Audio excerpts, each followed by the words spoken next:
ദൃശ്യ കാഴ്ചയുടെ പുതിയ എപ്പിസോഡിലേക്ക് സ്വാഗതം. 39 വർഷത്തെ നിസ്വാർത്ഥമായ സേവനത്തിന് ശേഷം അധ്യാപക ജീവിതത്തിൽ നിന്നും വിരമിക്കുന്ന ചെമ്മലമറ്റം ലിറ്റിൽ ഫ്ലവർ ഹൈസ്കൂളിലെ ഷേർലി ടീച്ചർ. കിണറ്റിൽ വീണ കുഞ്ഞിനെ രക്ഷപ്പെടുത്തിയ മൂവാറ്റുപുഴ പോലീസ്. അറക്കുളത്തെ കൊയ്ത്തുത്സവം. വഴിയിൽ കിടന്നു കിട്ടിയ സ്വർണം തിരികെ ഏൽപ്പിച്ച കടുത്തുരുത്തി സെന്റ് മൈക്കിൾ സ്കൂളിലെ വിദ്യാർത്ഥികൾ. ബൊഗൈൻവില്ല ചെടിയുടെ വർണ്ണവസന്തകൾ. ഇതൊക്കെയാണ് ഇന്നത്തെ ദൃശ്യക്കാഴ്ചയിൽ. കാണാം ദൃശ്യക്കാഴ്ച. 39 വർഷത്തെ അധ്യാപന ജീവിതത്തിൽ നിന്നും വിരമിക്കുകയാണ് ചെമ്മലമറ്റം ലിറ്റിൽ ഫ്ലവർ ഹൈസ്കൂളിലെ അധ്യാപികയായുള്ള ഷേർലി ടീച്ചർ. തൻ്റെ 19-ാം വയസ്സിലാണ് ഹിന്ദി അധ്യാപികയായി ഷേർലി ടീച്ചർ സർവീസിൽ പ്രവേശിക്കുന്നത്.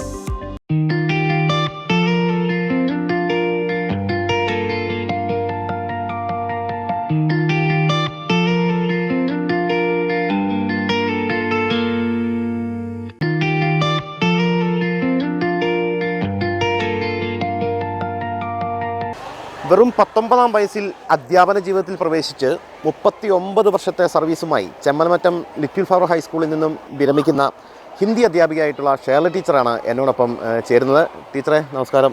ആദ്യമേ തന്നെ നല്ലൊരു റിട്ടയർമെൻറ്റ് ലൈഫ് ആശംസിക്കുകയാണ്. എനിക്ക് തോന്നുന്നു ഈ പാലാരൂപത കോർപ്പറേറ്റിൽ ഇത്രയും എക്സ്പീരിയൻസ് ആയിട്ടുള്ള ഇത്രയും സർവീസുള്ള ഒരു അധ്യാപിക ഉണ്ടോ എന്നുള്ളതിനെക്കുറിച്ചൊരു സംശയമുണ്ട്. ഉണ്ടാകാൻ സാധ്യതയില്ല. ടീച്ചർ 19-ാമത്തെ വയസ്സിലാണല്ലേ അധ്യാപികയായിട്ട്, അതും ഹിന്ദി അധ്യാപികയായിട്ട് ജോലി പ്രവേശിക്കുന്നത്? ഹിന്ദി അധ്യാപികയായിട്ട്. എങ്ങനെയാണ് ആ ഒരു അനുഭവമൊക്കെ?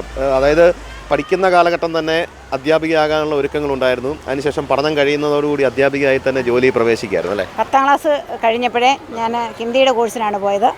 2.5 വർഷം കൊണ്ട് ഹിന്ദി ഭൂഷൺ സാഹിത്യായ കോഴ്സ് പാസ്സായി. തുടർന്ന് ഹിന്ദി BEd എടുത്തു. 18-ാമത്തെ വയസ്സിൽ ഞാൻ BEd കഴിഞ്ഞു. മൊത്തം 3.5 വർഷം കൊണ്ട് BEd എടുത്തു. 19-ാമത്തെ വയസ്സിൽ ഞാൻ UP സ്കൂളിൽ ഹിന്ദി ടീച്ചറായിട്ട് കയറി. അന്ന് ആദ്യമായിട്ട് കയറുന്നത് ഏത് സ്കൂളിലാണ്?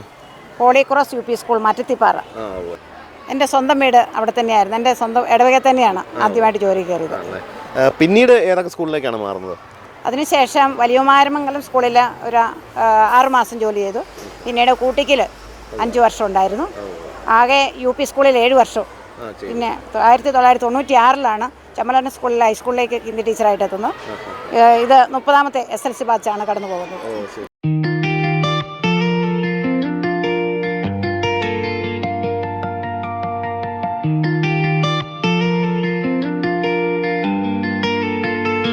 എനിക്കൊന്നും ഇത്രയും സർവീസുള്ള ആൾ ഈ പാലാരൂപത കോർപ്പറേറ്റ് കുറവായിരിക്കും. ഒപ്പം തന്നെ ഏറ്റവും കൂടുതൽ ഹൈസ്കൂളിൽ സർവീസുള്ള ആളും ടീച്ചർ തന്നെയല്ലേ?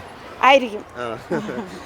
പിന്നീട് ചെമ്മലമറ്റത്തേക്ക് വരുന്നു. ചെമ്മലമറ്റത്തൊരു 30 വർഷം അല്ലേ? ആ 30 വർഷം എങ്ങനെയുണ്ടായിരുന്നു?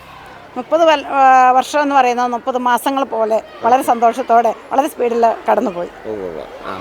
എനിക്കൊന്നും ഒരുപാട് വിദ്യാർത്ഥികളെ, എത്ര എണ്ണം കറക്റ്റ് ടീച്ചറിന് പറയാനായിട്ട് സാധിക്കത്തില്ല. അന്ന് 19-ാം വയസ്സിൽ തുടങ്ങി ഇന്ന് 2025 എത്തി നിൽക്കുമ്പോൾ ആയിരക്കണക്കിന് 10,000-കണക്കിന് വിദ്യാർത്ഥികളെ പഠിപ്പിച്ചിട്ടുണ്ടാവും അല്ലേ? ഓരോ വർഷവും സ്കൂളുകളിൽ ഒരു ഹിന്ദി ടീച്ചർ ഉണ്ടാവുമല്ലോ. അപ്പോൾ UPയിലാണെങ്കിൽ 5, 6, 7 ക്ലാസ്സുകൾ 3, 4 ഡിവിഷനുള്ള സ്കൂളുകളിലാണ് പഠിപ്പിച്ചുകൊണ്ടിരുന്നത്. പിന്നെ ഹൈസ്കൂളിലാണെങ്കിലും 10 ഡിവിഷനിലൊക്കെ ആയിട്ട് ഒരു 45-50 പിള്ളേരോളം വരുന്ന ഡിവിഷനിലാണ് പഠിപ്പിച്ചുകൊണ്ടിരുന്നത്. എനിക്കൊന്ന് ഇപ്പം റിട്ടയർ ആകുന്നു എന്ന് പറയുമ്പോൾ പണ്ട് തൊട്ട് പഠിപ്പിച്ച കുട്ടികളുണ്ട്, അവരൊക്കെ വിളിക്കുകയും ഒക്കെ ചെയ്യാറുണ്ടോ?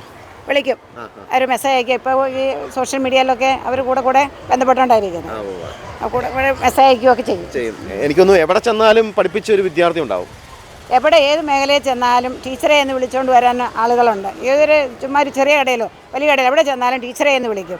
അപ്പോൾ എന്നെ അറിയുന്നതെന്ന് വിചാരിക്കുമ്പോൾ പഠിപ്പിച്ച പിള്ളേരല്ലേ പോലും അവർ എന്നെ കാണുമ്പോൾ ടീച്ചറാണെന്ന് തിരിച്ചറിയുന്നുണ്ട്. അപ്പം എന്നെ അറിയുന്നതാണോ എന്ന് ചോദിക്കുമ്പം അവർ പറയുന്ന കണ്ടാൽ അറിയാം ഒരു ടീച്ചറാണ് എന്ന് അവർ പറയുന്നത്. എനിക്ക് പലയിടത്തുനിന്നും അത് അനുഭവപ്പെട്ടിട്ടുണ്ട്.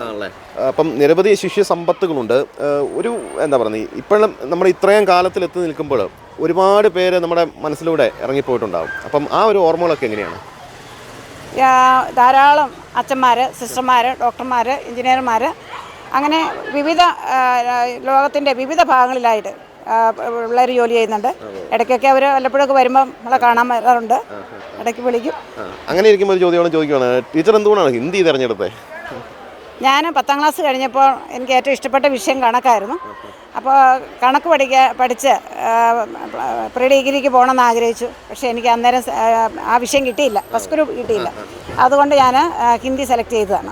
തൽക്കാലം 1 വർഷം പോയി ഹിന്ദി പഠിച്ചിട്ട് പിന്നീട് പ്രീ ഡിഗ്രിക്ക് അടുത്ത വർഷം അപ്ലൈ ചെയ്യാമെന്ന് വെച്ചു.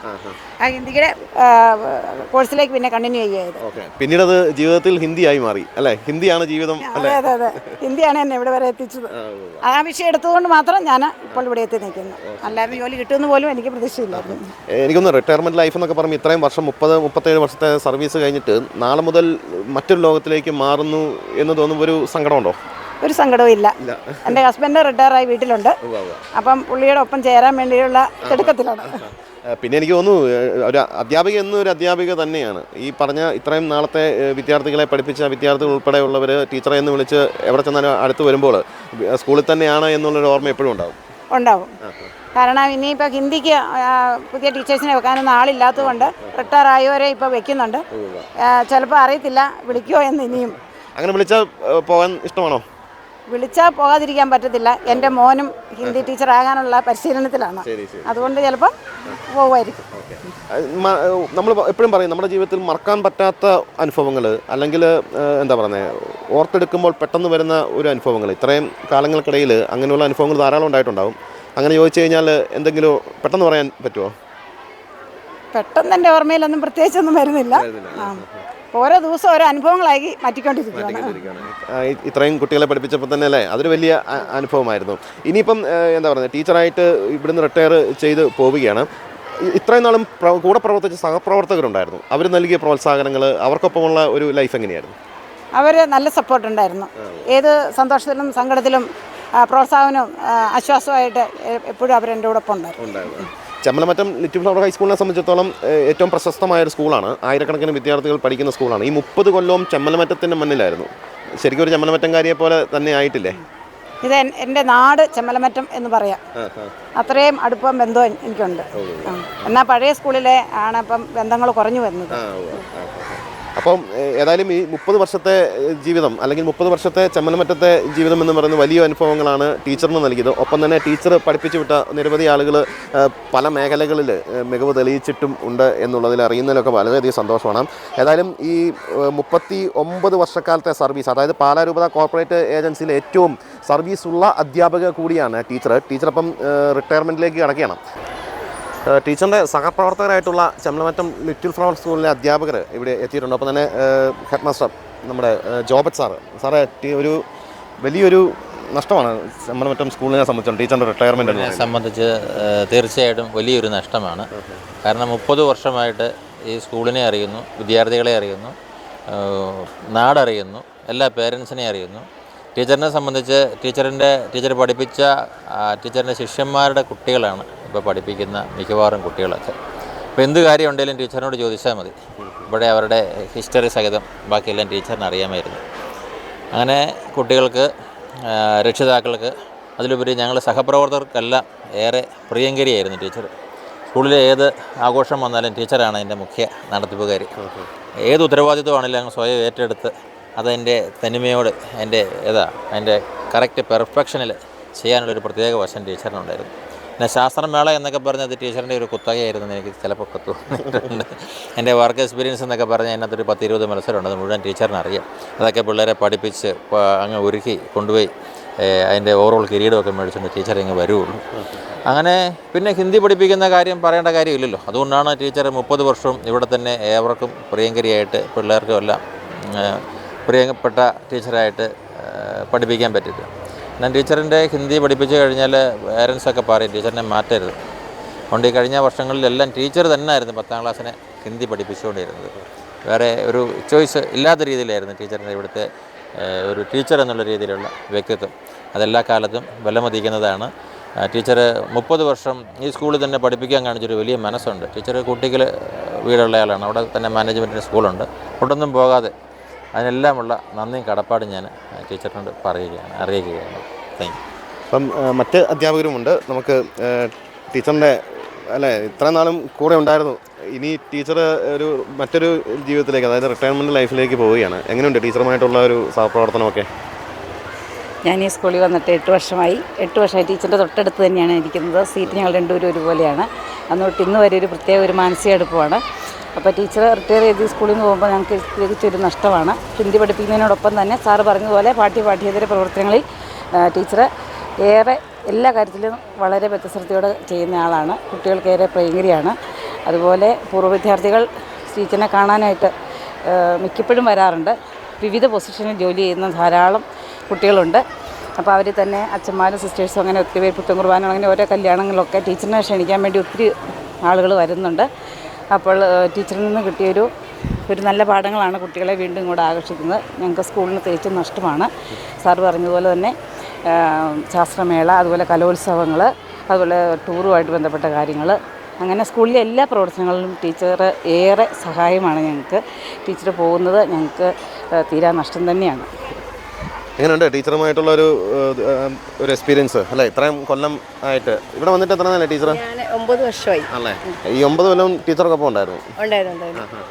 വളരെ പ്ലസൻ്റ് ആയിട്ട് എപ്പോഴും സന്തോഷത്തോടെ ഇടപെടുന്ന ടീച്ചറാണ്. കുട്ടികൾക്ക് ഭയങ്കര ഇഷ്ടമാണ് ഹിന്ദി പഠിക്കാനും. ടീച്ചറിൻ്റെ ഇടപെടൽ വളരെ പ്ലീസിങ് ആണ്. പിന്നെ ഏൽപ്പിക്കുന്ന ഉത്തരവാദിത്തങ്ങളൊക്കെ വളരെ ഭംഗിയായിട്ട് കൃത്യനിഷ്ഠ എന്ന് പറഞ്ഞാൽ പെർഫെക്ഷനാണ്. ടീച്ചർ ഏത് കാര്യങ്ങൾ ഏറ്റെടുത്താലും ഭംഗിയായിട്ട് ചെയ്യുന്ന കാര്യത്തിൽ പിടിക്കുകയാണ്. വർക്ക് എക്സ്പീരിയൻസ് സാറ് പറഞ്ഞല്ലോ, ആ മത്സരങ്ങളെല്ലാം കൊണ്ടുപോകും. ഇപ്പോൾ തിരുവനന്തപുരം പോകണോ ടീച്ചർ റെഡിയാണ്. അതുപോലെ തന്നെ ടൂറ് പോകുന്ന കാര്യത്തിൽ എല്ലാ ഹൈസ്കൂളിൻ്റെ 2-3 ദിവസമുള്ള ടൂറൊക്കെ ആയിരിക്കും. ടീച്ചർ ഒരു ബുദ്ധിമുട്ടും ഇതിലൊന്നും പറയാതെ പിള്ളേരുടെ കൂടെ പോകാനും അതുപോലെ പിള്ളേരുടെ ഒപ്പം ആയിരിക്കാനും എന്ന് പറഞ്ഞാൽ എൻജോയ് ചെയ്ത് പോകുന്ന ഒരു രീതിയാണ്. സ്റ്റാഫ് ടൂറിന് വന്നാലും എല്ലാം ഭയങ്കര എന്താ പറയുക എൻ്റർടൈൻമെൻറ്റാണ് ടീച്ചറിനോട് പോകുന്നത് തന്നെ. എനിക്ക് തോന്നുന്നു ടീച്ചറെ ഒരു എന്താ പറയുന്നത്, ഒരു അമ്മയുടെ വാത്സല്യമാണ് ടീച്ചറിന് പിള്ളേരോടല്ലേ? തീർച്ചയായിട്ടും ഒരു അമ്മ മനസ്സാണ് എപ്പോഴും പിള്ളേരുടെ അടുത്ത്. ടീച്ചർ പിള്ളേരെ ചേർത്ത് പിടിക്കും, ഒത്തിരി ചേർത്ത് പിടിക്കുന്ന ഒരു സ്വഭാവമാണ്. അതുപോലെ തന്നെ വലങ്കൈ ചെയ്യുന്ന ഇടങ്കൈ അറിയരുതെന്നുള്ള കാഴ്ചപ്പാടോടെ പല സഹായ സഹകരണങ്ങളെല്ലാം മറ്റുള്ളവർക്കെല്ലാം ചെയ്യുന്നുമുണ്ട്. അത് ടീച്ചറിൻ്റെ പേഴ്സണലാണ്. എങ്കിലും ഒരു അമ്മ മനസ്സാണ് ഏറ്റവും കൂടുതൽ പിള്ളേർക്ക് വേണ്ടതും അത് തന്നെയാണ്. ഒരു അമ്മ മനസ്സോടെയാണ് ടീച്ചർ പിള്ളേരെ ചേർത്ത് പിടിച്ചുകൊണ്ട് നടക്കുന്നത്. സാറേ, എനിക്കൊന്ന് ഒരു പുതിയ തലമുറയിലെ സാറാണ് അല്ലേ?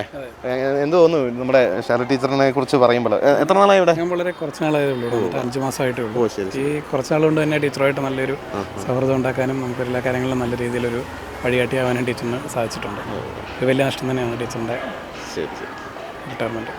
39 വർഷത്തെ സർവീസിന് ശേഷം നിരവധി വിദ്യാർത്ഥി സമ്പത്തും ഒപ്പം തന്നെ സഹപ്രവർത്തകരുടെ സ്നേഹവും നെഞ്ചിലേറ്റിയാണ് ഷേർലി ടീച്ചർ റിട്ടയർമെൻറ്റ് ലൈഫിലേക്ക് കടക്കുന്നത്. ടീച്ചറിന് ദൃശ്യാന്യൂസിൻ്റെ എല്ലാവിധ ആശംസകളും. വീഡിയോ ജേർണലിസ്റ്റ് നെൽസൺ മാതൃത്തിക്കൊപ്പം തരുൺ സെബാസ്റ്റ്യൻ, ദൃശ്യാന്യൂസ്.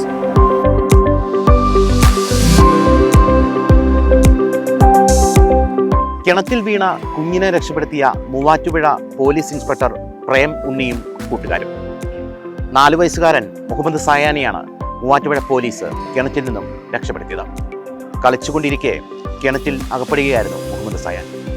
പൂഞ്ചേരി ഭാഗത്ത് പരാതി അന്വേഷിക്കുന്നതിന്റെ ഭാഗമായിട്ടാണ് അതുൽ പ്രേമും സംഘവും എത്തിയത്. സ്ഥലത്തെത്തിയപ്പോൾ കരഞ്ഞുകൊണ്ടുവരുന്ന യുവതിയെ കണ്ടാണ് ജീപ്പ് നിർത്തിയത്. കളിച്ചുകൊണ്ടിരുന്ന കുഞ്ഞ് കിണറ്റിലേക്ക് വീണുപോയെന്ന് മനസ്സിലായതോടെ SI അതുൽ ഉടൻ കിണറ്റിലേക്ക് ഇറങ്ങി. മുങ്ങി താഴുകയായിരുന്ന കുട്ടിയെ കിണറിന്റെ അടിയിൽ നിന്ന് കോരിയെടുത്തു. അപ്പോഴേക്കും കുഞ്ഞിന് ബോധം നഷ്ടപ്പെട്ടിരുന്നു. Senior civil police officer Ranjith രാജനും ഒപ്പം ഇറങ്ങി. കിണറ്റിനുള്ളിൽ വെച്ച് തന്നെ കുഞ്ഞിന് അടിയന്തര ജീവൻ രക്ഷാ ശുശ്രൂഷ നൽകി. ഇതോടെ ജീവിതത്തിലേക്ക് കുഞ്ഞ് തിരിച്ചു വന്നു. ഒപ്പമുണ്ടായിരുന്ന ASI KS ഷിനുവിന്റെ നേതൃത്വത്തിൽ നാട്ടുകാരുടെ സഹായത്തോടെ കയറും ഗോവണിയും ഇറക്കി കുട്ടിയെ പുറത്തെത്തിച്ച് ഉടൻ അടുത്തുള്ള ആശുപത്രിയിലേക്ക് മാറ്റി. ചുറ്റുമതിലിന് നന്നേ പൊക്കം കുറഞ്ഞ കിണർ ഗാർഡൻ നെറ്റുകൊണ്ട് മറച്ചിരിക്കുകയായിരുന്നു. അടുത്തടുത്ത വീടുകളുള്ള ഇവിടെ കുട്ടികൾ കളിച്ചുകൊണ്ടിരിക്കുകയായിരുന്നു. ഇതിനിടെയാണ് അബദ്ധത്തിൽ കുഞ്ഞ് സയാൻ കിണറ്റിൽ വീണത്. പോലീസ് അവർ തർക്കശാല അന്വേഷിക്കാൻ വന്നതാണ്. അന്വേഷിക്കാൻ വരുമ്പോൾ ഒരു കൊച്ചു കിണറിൽ വീണെന്നും പറഞ്ഞാൽ വീട്ടിൽ നിന്ന് ഓടി വന്ന് സ്ത്രീകൾ മാത്രമേ ഉണ്ടായിരുന്നുള്ളൂ. അപ്പോഴത്തേക്കും SI അനൂപ് സാറ് പെട്ടെന്ന് ഓടി വന്ന് കിണറിൽ നോക്കിയപ്പോൾ കുട്ടിയുടെ പുള്ളി ഇറങ്ങി നേരെ കിണറിലേക്ക് എടുത്ത് ചാടി. വേറെ മറ്റേ കൂടെ ഉണ്ടായിരുന്ന പോലീസുകാരും ഇറങ്ങി ചെന്ന് അവർ കൊച്ചിനെ വാരിയെടുത്ത് CPR കൊടുത്ത്. കുഞ്ഞ് ചെറിയ കുട്ടിയാണ്. അപ്പൊ കുറെ നേരം അതിനകത്ത് ബുദ്ധിമുട്ട് കുറെ പാട് വിട്ടു ശരിക്കും അതിനകത്ത് കയറി പറയും. പിന്നീട് നമ്മൾ കോണിയെല്ലാം ഇറക്കി കൊടുത്തതിന് ശേഷമാണ് ആള് കുട്ടിയായിട്ട് കയറി വന്നത്. തീർച്ചയായിട്ടും അവർക്ക് 100% ഒരു അഭിനന്ദനം അറിയിക്കുന്ന ഒരു പരിപാടിയാണ് അവർ ചെയ്തത്. കേരള പോലീസിന് മൊത്തത്തിൽ ഒരു അഭിനന്ദനം അർഹിക്കുന്ന കാര്യമാണ് ഇവരിൽ നിന്നും കിട്ടിയിട്ടുള്ളത്. കുട്ടിയെ രക്ഷിച്ച പോലീസ് ഉദ്യോഗസ്ഥർക്ക് വിവിധ ഭാഗങ്ങളിൽ നിന്നും അഭിനന്ദന പ്രവാഹമാണ്. ജില്ലാ പോലീസ് മേധാവി M ഹേമലത ഉദ്യോഗസ്ഥർക്ക് അഭിനന്ദന പത്രം നൽകി.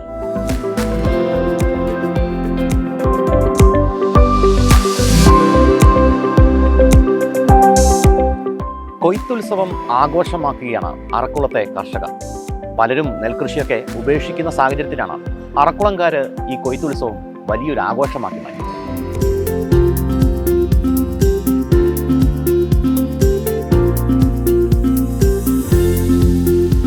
അറക്കുളം പഞ്ചായത്തിലെ 1-ാം വാർഡിൽ നടന്ന നെൽകൃഷിയുടെ വിളവെടുപ്പ് ഉത്സവമാക്കി മാറ്റി കർഷകർ.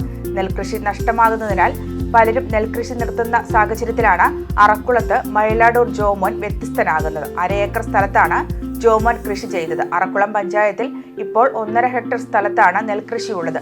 1/4 ഹെക്ടർ കുളമാവിലും 1.25 ഹെക്ടർ 1-ാം വാർഡിലുമാണ് ഉള്ളത്. ഇതിൽ ആദ്യത്തെ വിളവെടുപ്പായിരുന്നു നടന്നത്. ജലക്ഷാമമുള്ളതിനാൽ ഒരു കൃഷി മാത്രമാണ് നടക്കുന്നത്. പഞ്ചായത്തിൽ നിന്ന് ഹെക്ടർ 1-ന് 25,000 രൂപ സബ്സിഡിയായി നൽകുന്നത് മാത്രമാണ് കർഷകർക്ക് ഏക ആശ്വാസം.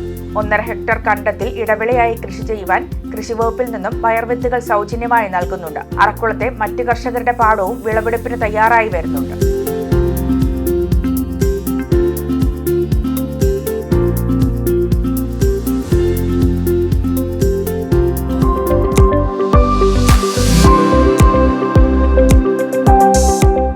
സ്വർണത്തിനൊക്കെ ഇപ്പോൾ ഭയങ്കരമായ വിലയാണ്.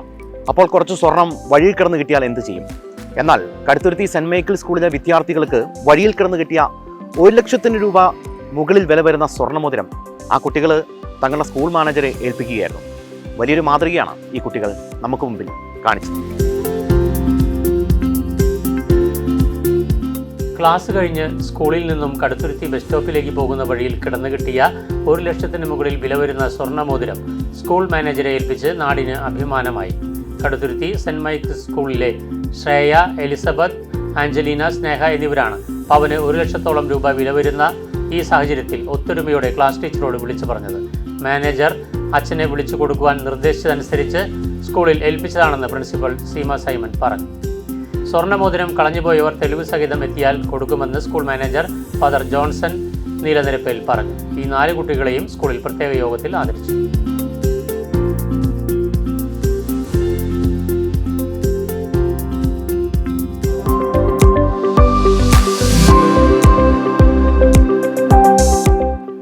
പൂക്കളെ സ്നേഹിക്കുന്നവരുടെ മനം കവർന്ന ചെടിയാണ് ബോഗൻവില്ല. കാണാം ബോഗൻവില്ല ചെടികളുടെ വിശേഷങ്ങൾ.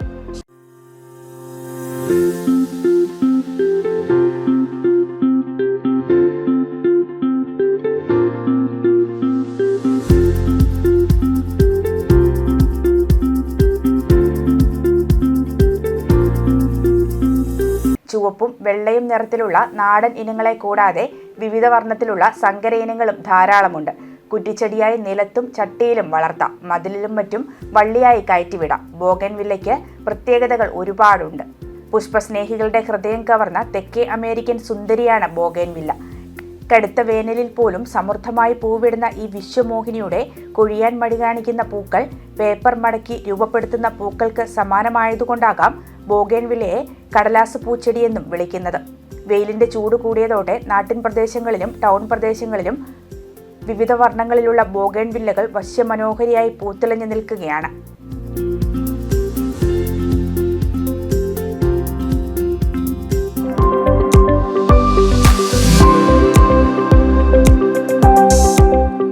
പുതിയ കാഴ്ചകളുമായി ദൃശ്യ കാഴ്ചയുടെ അടുത്ത എപ്പിസോഡിൽ കാണാം. ബൈ.